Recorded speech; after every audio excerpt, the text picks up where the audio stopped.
Bonjour à tous, je vais essayer de faire aujourd'hui une vidéo courte et simple sur un terme que je trouve somme toute assez complexe et très dense, donc je vais essayer de le condenser un maximum.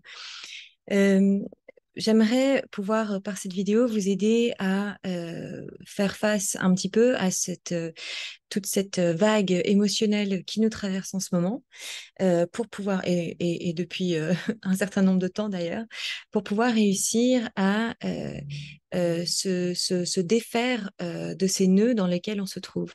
Ces nœuds qui vont nous affecter dans notre manière de penser, de ressentir, d'être, ou même comment est-ce qu'on va se sentir dans notre corps physique. Donc, juste pour retracer un petit peu notre constitution, nous avons donc un corps physique, qui est ce que vous voyez, ce que vous pouvez palper. Nous avons un corps émotionnel, donc tout ce que nous ressentons, un corps mental, tout ce que nous pensons et ce que nous pouvons recevoir du corps mental supérieur, qui vient ensuite être assimilé par notre mental inférieur, qui est un peu notre ordinateur. Nous avons notre âme et ensuite tout autour de ça, tous nos corps subtils qui sont encore très nombreux. Donc en tout, nous avons 12 corps. Le corps le plus large que nous ayons, lui, est relié totalement à la source en traversant notre monade. Et notre âme est, elle, en son tour, reliée à la monade. Donc j'ai déjà fait une vidéo sur ce qu'était la monade, donc je vous invite à aller la re-regarder. Mais je pense que il faudrait revenir un petit peu sur comment se structure tout ça, parce que vous allez comprendre à partir de ce moment-là que beaucoup des choses que vous détenez, que vous ressentez à l'intérieur de vous, sont en fait issues de la construction de cette espèce d'arbre généalogique qui constitue le cosmos, la planète, la Terre, l'univers, qui fait que nous sommes en fait tous complètement interconnectés et interreliés. Donc tout ce que nous ressentons, nous, peut être issu de complètement ailleurs.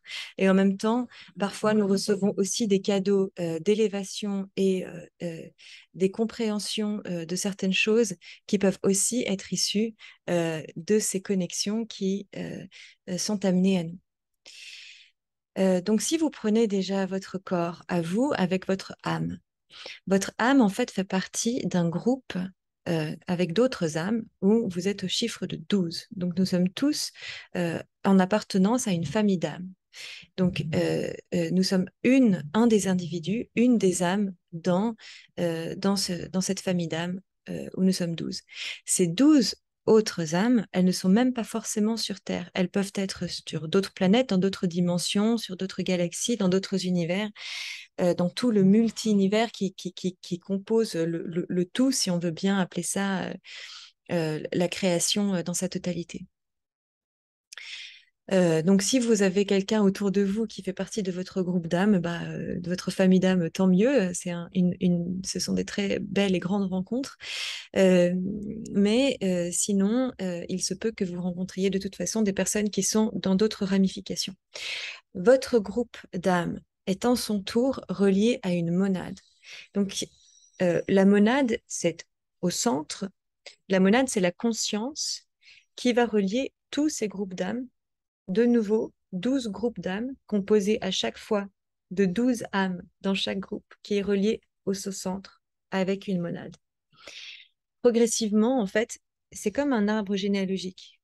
Et à chaque fois, en fait, il y a la monade de la monade de la monade, et à chaque fois, ça fonctionne comme ça par un groupe de 12, jusqu'à ce qu'on se retrouve in fine à la source. À la source, en fait, qui est le noyau un, qui constitue tout ce que nous sommes, qui est la source de tout. Donc, nous sommes la source, et la source est nous. Donc parfois on peut avoir l'impression un petit peu que qu'est-ce que je joue comme rôle moi là-dedans, c'est à des dimensions tellement supérieures de la mienne, le temps qu'on arrive à travers de toutes ces couches, il y en a énormément avant d'atteindre la source. Mais en fait, si on prend ça un peu en considération comme les cellules de notre corps. S'il y a une cellule qui dysfonctionne, eh ben notre corps potentiellement va dysfonctionner. Ou si on prend les doigts de la main, s'il y a un doigt qui dysfonctionne, eh ben la main, elle va dysfonctionner. Et donc, ça va avoir des répercussions aussi sur notre corps et sur tout notre mode de fonctionnement. Donc, si dans notre famille d'âme, nous, on peut avoir un rôle de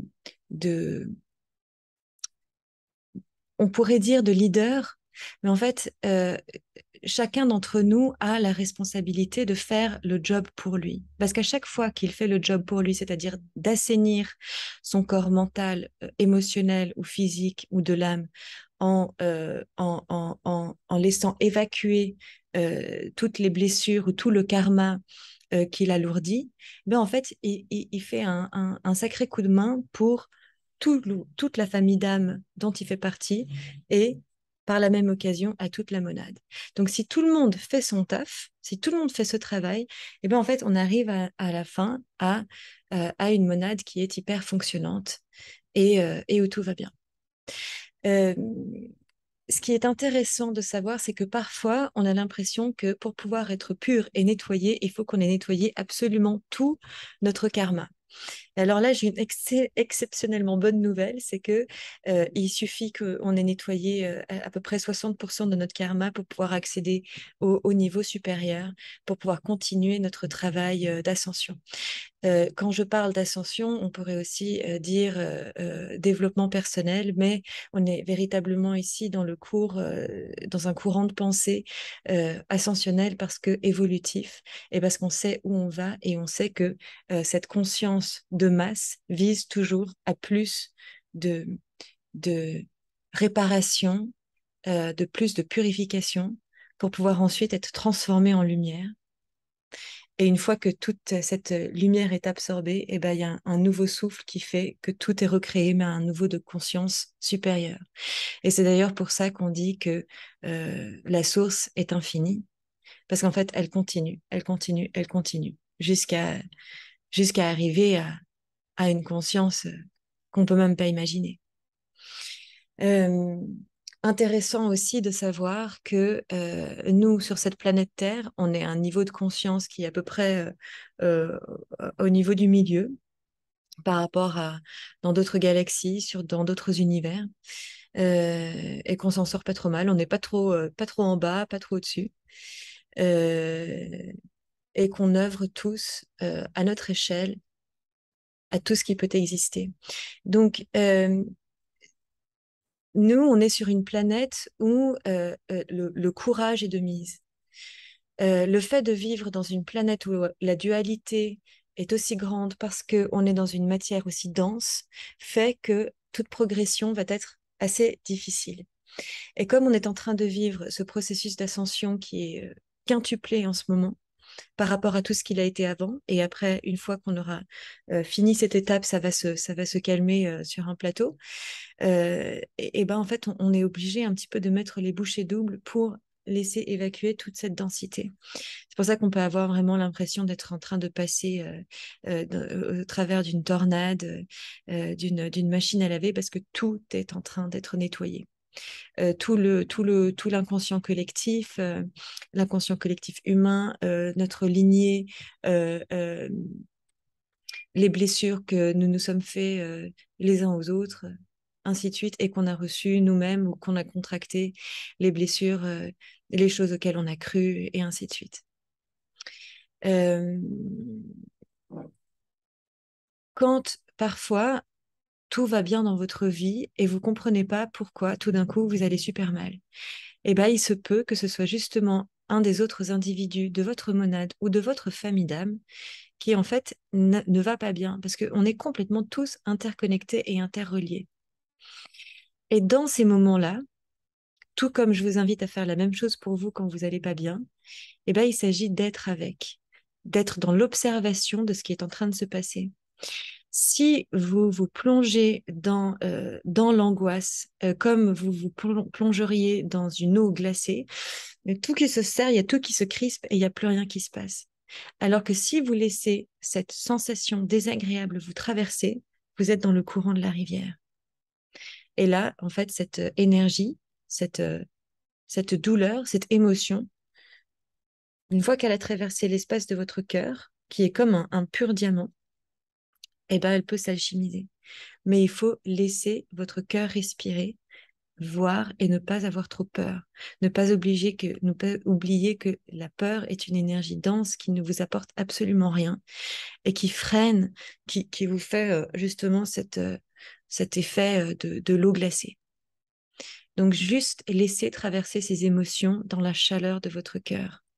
Vous n'êtes pas obligé de les aimer de tout votre cœur comme dans l'appréciation, mais par contre, vous pouvez les voir, tout comme on va considérer chaque être humain sur cette terre euh, pour ce qu'il est, dans sa divinité, et essayer de voir au-delà que juste la blessure que cette personne est en train de provoquer chez nous. Ça peut paraître un petit peu vertigineux pour certains, je comprends, de savoir qu'on est autant interconnectés alors qu'en fait on ne rêve que d'une chose, en tout cas notre mental inférieur ne rêve que d'une chose, c'est de pouvoir être dans sa petite bulle individuelle et surtout se protéger dans cette petite bulle individuelle. Mais sachez que votre noyau du cœur, lui, est toujours protégé. Là, il peut jamais rien se passer qui pourrait vous attaquer tant que vous êtes tout le temps dans l'axe de votre cœur. Euh, c'est à double tranchant d'être autant interrelié parce qu'il y a des fois où vous recevez des choses magnifiques et il y a des fois où vous recevez des choses qui sont moins magnifiques. Euh, vous pouvez dire que en ce moment c'est trop pour vous et que vous avez besoin de mettre un frein un petit peu à ce processus et laisser le travail opérer autrement. Je vous fais juste part de ces notions-là parce que je vois moi-même à quel point il y a des fois où on ne sait pas d'où ça vient et ce sont les réponses que j'ai reçues à ce sujet. Euh, Moi, quand je m'y colle, personnellement, j'ai reçu la guidance d'utiliser un mélange de flamme violette, donc une conscience du cœur. La flamme violette a une grande conscience du cœur. Donc, si vous imaginez un halo violet qui vient comme tout de son halo magique transformer et rendre en amour et en lumière à nouveau tout ce qui pouvait être dysfonctionnant. Et en même temps, cette lumière violette est accompagnée de la lumière christique, donc qui est de couleur or. Une lumière absolument transcendante. Quand on entend le mot Christ, christique, il ne s'agit pas de Jésus-Christ, mais la lumière christique ou tout ce qui est christique, en fait, c'est la source qui est en nous. C'est ça que ça veut dire. Donc, c'est la lumière de source, couleur or, qui vient se mélanger, qui est interpénétrée de cette lumière violette, qu'on peut balancer, en fait. Vous pouvez le visualiser comme si, en fait, cet halo violet et or venait s'infiltrer dans toute la structure qui composait votre famille d'âme et votre monade par la même occasion. Et comme ça, vous pouvez vous-même être ce pilier de lumière qui vient diffuser ces ondes magnifiques qui aident tous les autres humains à, à se réparer. Et là, vous faites un travail de service absolument magnifique qui peut être le fruit de vos méditations, de votre travail de conscience et un énorme travail d'élévation pour vous-même. J'espère que cette vidéo vous aura été utile et je vous dis à bientôt pour la prochaine. Je vous embrasse très fort.